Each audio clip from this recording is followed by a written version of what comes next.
Lorsqu'on voit un corps, on devine très rapidement si la personne est un bébé, un adolescent, une jeune fille, un adulte ou un vieillard. C'est-à-dire qu'on comprend très bien quel est l'âge de la personne. La personne a 6 mois, 12 ans, 25 ans, 83 ans, bien sûr, on le voit très bien. Et donc le corps a un âge. Il a la peau très lisse ou la peau ridée, il a beaucoup de cheveux ou il n'a plus de cheveux, il boite ou il ne boite pas, il sait marcher ou il ne sait pas marcher, et donc il y a des performances du corps qui sont relatives à l'âge en question. Et par conséquent, je ne peux cacher à personne que j'ai 80 ans. Très bien, parfait. Mais est-ce que j'ai 80 ans? J'en suis pas sûr. J'en suis pas sûr. Pourquoi?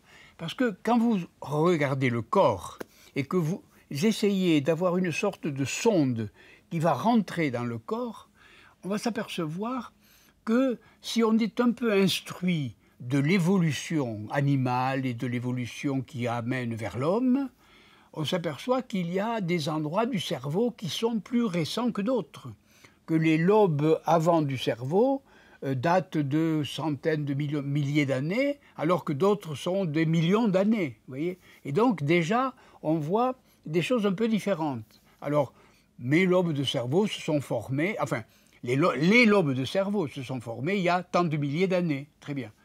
Ah oui, mais ces organes sont faits avec des molécules.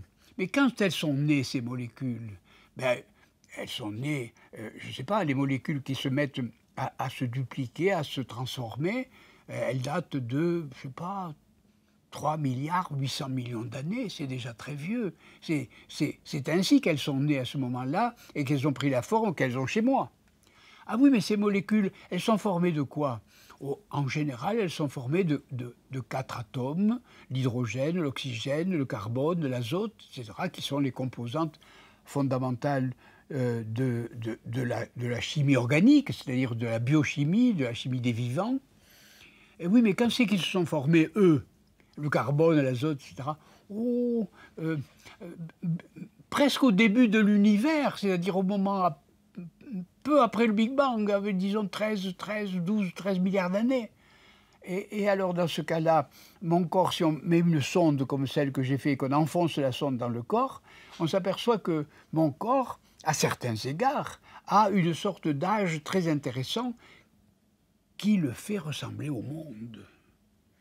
Et quand on disait autrefois que le corps est une image du monde, non seulement c'est l'interface avec le monde, mais c'est l'âge du monde qui est d'une certaine manière bien représenté dans le corps. Et le corps est un monde à réduction, un petit modèle réduit du monde, du point de vue de l'âge. Vous voyez ce que je veux dire? Et par conséquent, c'est vrai qu'autrefois on disait que le corps était le microcosme.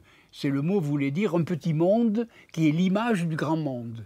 Eh bien, d'une certaine manière, l'avancée des sciences aujourd'hui nous montre que c'est vrai. Nous montre en effet que nous avons d'une certaine manière le même âge que le monde. Et ça me fait une ouverture extraordinaire vers l'univers, comme si mon corps me permettait d'être ouvert vers le monde, vers les choses, vers la totalité de l'univers, et me donne la joie de comprendre précisément ce que c'est que le monde.